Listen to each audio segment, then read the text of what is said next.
Welcome to Write Now Workshop Podcast, where you can write a book and change the world. I'm your host, Kitty Bucholtz, and this is episode 52, 10 Things You Need to Know Before You Start Self-Publishing, part 1 of 2, coming to you on Tuesday, April 17th, 2018. I am so excited right now as I'm recording this. It is Sunday, and today is the first full day of our living in Malmö, Sweden. It's very, very fun. Very exciting. Well, John's nervous, of course. His first day of work is tomorrow. But everything is very exciting. We just got back from the grocery store, and I had to ask people, does this say that this is conditioner? Because the other one says shampoo, so this must be conditioner, right? Yes, this word means conditioner. Is this plastic wrap that you put on your food because it kind of looks like the word plastic? Yes, that's plastic wrap. So tomorrow I'm going to the library, and not only, I probably can't get a library card yet. I'm pretty sure that I won't be able to get a library card until I get my people number or person number or personal number. I'm not sure exactly what it's been. I've heard it a couple of different ways, but so whatever it's called, I need to get that number, and then I can do pretty much anything I want ever, apparently. But you can't really do anything without that number. So anyway, I am going to the library, and I am going to go to the children's librarian and ask her for a book that has the alphabet and, pictures next to it, so that I'm like, A is for apple, C is for cat. Only I'll know what these letters are. I know there's at least one different letter, at least, because there's 2 dots over it, and there's a word for the 2 dots, and I can't remember what that word is, but I have a lot to learn, but I'm so excited. And in the meantime, of course, I'm still doing the podcast 3 days a week. So today is your teaching episode, and I'm going to try very hard to start focusing now on the topic. So in July of this year, I'm going to be teaching at the Romance Writers of America National Conference. Yay! I'm very excited. I love teaching. I always love teaching for anything with the RWA because it's just a great organization. But I'm super excited because I've wanted to teach at the national conference for quite a few years, but sometimes I decided not to put my name in and try to get chosen because I didn't know where I was going to live. And this last year, John was like, just put your name in, and wherever we live, we'll make it work. So I think John got offered the job, and I was asked to speak like within a week or 2 of each other. And I'm thinking, oh my gosh, flying from California to Denver is one thing, but flying from Sweden to Denver, whew. Anyway, don't care. It's going to be super duper fun. I'm very, very excited. But I was thinking that you might like to know a little bit about this. You know that I self-publish my books. I have my own little mini company that I just publish myself, though if John decides to self-publish any of his middle grade fiction, then we'll also publish it through Daydreamer Entertainment as well. But I like teaching this workshop that I've taught many times on things that you need to know before you start self-publishing so that you can decide whether or not it's even a path that you want to choose. Because maybe you're thinking it is, and then it turns out you learn more about it and you're like, oh, not so sure now. Or maybe you're like, no, I'm sure that that's not for me. And then you learn more about it and you're like, oh, wait. No, I could do that. That actually sounds like it could be, if not fun, then certainly doable and on your list of things that you might want to try. So I'm not going to give you the entire presentation in our short little episode here, but I thought I would just break it down into short bits. We'll do the first 5 of the 10 things that I like to let people know about today, and then next Tuesday we'll cover the second 5 things. Okay, so the first thing that you need to know is you do not have to commit now. And that's kind of what I was saying when I was just now introducing it, is that people feel like I need to decide. I'm either going in, I'm doing it, or I'm deciding right now I'm not going to do it. You don't have to decide right now. You don't have to decide until you have all of the information. Similar to me moving to Sweden, I didn't have to decide when John was trying to decide if he was going to apply for this job, whether or not I wanted to move to Sweden. That was not a step I had to consider yet. I mean, first he was just applying, and then he was just interviewing. But by the time we got to the second interview, we had to be seriously considering, if this continues, and I think there was 4 interviews altogether, is this something we really want to do? Because if not, we need to back out now. But you see what I mean? At the beginning, we didn't have to I commit to moving to Sweden, even though I know nothing about it. Of course not. So self-publishing and really anything that you are thinking about doing in life is pretty much the same thing. You don't have to commit until you've learned a lot more about it. And even so, because it's something that you're doing yourself, you're not signing a contract with anybody, just you. In the end, it still isn't something that you ever have to be fully and completely committed to for the rest of your life. It might be something that you do for a while and then something changes and you decide not to do it anymore. But there is a point at which, somewhere in the middle there, that once you decide I'm going to put a book out, there are things that you will need to do in order to continue to be successful. But right this second, you don't have to commit. I'm going to do it. I'm not going to do it. You just need to learn more about it. And that's kind of the point of my workshop. So then the second point is that there is a lot of information to be learned, an awful lot. Most of it is really good information. Some of it was good information and now it's old and no longer is really applicable or no longer correct. Some of it's just bad information. It's not correct. It was never completely correct at the time that it was put out. And when I say information, I'm talking about everything that you could possibly learn verbally from somebody or from somebody's blog or even a magazine article, probably was correct at the time, but may well be out of date, particularly if the article was written, in 2010 or 12 or something like that. Lots of information, so much information. It's going to make you feel overwhelmed if you don't have some way that you've decided you're going to organize it all. Also, if you learn something and then you're like, wait, I thought I just learned the opposite of that somewhere else, you need to be able to find the information that you've previously learned so that you don't get frustrated trying to figure out, I know somebody told me how to do this and now I want to do it and I don't know how to do it because I can't find that article or blog or whatever it was. So decide in advance how you're going to organize the information so that you can find it again. And always, always be looking at the date that the information was put out and keep track of the person or organization that you're getting the information from. If it's somebody who is self-publishing successfully, and I mean that in two different ways. Self-publishing successfully, meaning they are self-publishing books that look just as good and read just as well as any traditionally published book. And also at one category up from that, doing all those things and making more than enough money to live on, that their sole income is coming from their self-publishing. Those are the kinds of people that you're going to get the best information from. They're not the only people who have correct information, but you do want to make sure that you're not getting information and following up on it with getting information from people or organizations that you don't know, that they have a vested interest in trying to make you think that this is a bad idea. There are some news articles that are or have been, depending on what year you're reading them, very against self-publishing and making it sound a lot more like vanity publishing, which it is not. There are similarities, of course, in as much as you are the person who is deciding to publish your book. But even so, with vanity publishers, what it really is that you're paying somebody an exorbitant sum of money to put your book into print, and then nothing happens to it. No copies ever get sold, and you're out $5,000. So when people are having positive or negative things to say about self-publishing, you need to understand where they're coming from so that you can evaluate how good you think that information is and how applicable you think it is to what you want to do. All right, number 3, you need to choose your software. Now, this is not necessarily something that you need to do at the very, very beginning. Most people write in Word. An awful lot of writers are moving to Scrivener, have already moved and have used Scrivener for years. I know people who write in Pages, people who write in OpenOffice. There's still a few WordPerfect users out there. So when you're initially just working on writing books, just continue using whatever it is that you really like to use. But when it gets to the point where you're publishing your own books, then you need to research software, find out what software. Now, there's a lot of software that'll do more than one thing, but it does one or two things really well. A couple things meh, and a couple things you're like, no, you need to know that's not what that software is used for or should be used for.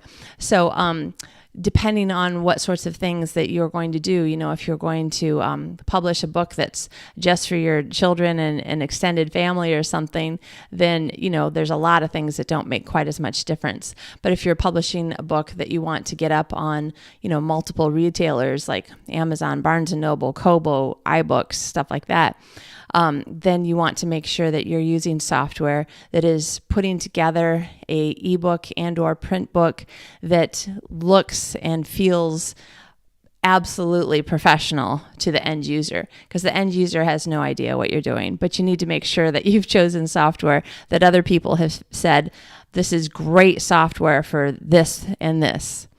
And then it'll keep you from buying too much software that you didn't need. It'll keep you from taking an awful long time trying to force software to do something it's not good at. For instance, Word it's word processing. It's not publishing. So while some people have successfully created their ebook and print layouts using Word, and there are ways to do that I could tell you more about, mostly I talk about it in my online classes, it's not the best software for that, and you're going to spend a lot more time than how much time you would if you just bought something, say like Vellum, that the whole point of the software is to convert your document into an ebook. And now they do it so that you can convert it immediately into a print book. So knowing what you're going to use and figuring that out before you get to the point where you're like, but I said my book was going to come out next week and I can't get this thing to work. You don't want to be choosing your software at that moment in time. All right. Number 4, house style guide. Very important. I cannot stress how much I personally find this to be very important, and how much I personally think every single author who's doing any of their own publishing, you need a house style guide. The fact is that traditional publishing houses use a house style guide, and there is a very good reason for it. You want to maintain consistency across all of your books. You want to have a brand that is, Kitty Bucholtz's books are professional. They look right. They feel right. Everything, looks great on the page, to the point where the reader would never actually say that or even think that, because it already looks right to them and is easy to read, and therefore they have no thought about it at all. Pretty much this is the sort of thing where readers only think about it if things are going very badly. Like there were instances in the past where the software wasn't formatting the ebooks correctly, and you would have whole paragraphs, like even a couple of pages of paragraphs all came through the ebook looking like one long paragraph. It's hard to read, and it looks wrong, and it's frustrating. So that actually is more of a formatting thing. But when it comes to your house style guide, what you want is to make sure that, for instance, are you always, always, always going to spell gray, Gray, or Grey? Are you going to hyphenate coworker, or are you going to spell it as one word? Are you going to capitalize internet or spell it with a lowercase? There are a whole bunch of very small decisions that need to be made, but you want to make them consistently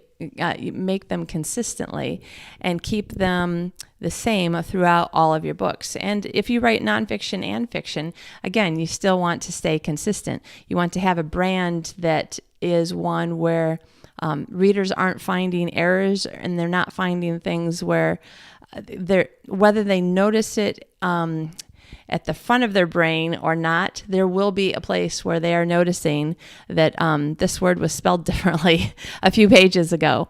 It's definitely something that I would notice. And as a reader, it may well be something that you would notice. You don't want readers to have those sorts of thoughts taking them out of your story. It's also a great place to remind yourself of how to spell or punctuate something that you always, always, always forget. I think backyard, oddly, is a word that for 5 or 6 years, it's still in my style guide, but I had to put it in my style guide and leave it there because I never could remember whether or not it was one word or 2 words.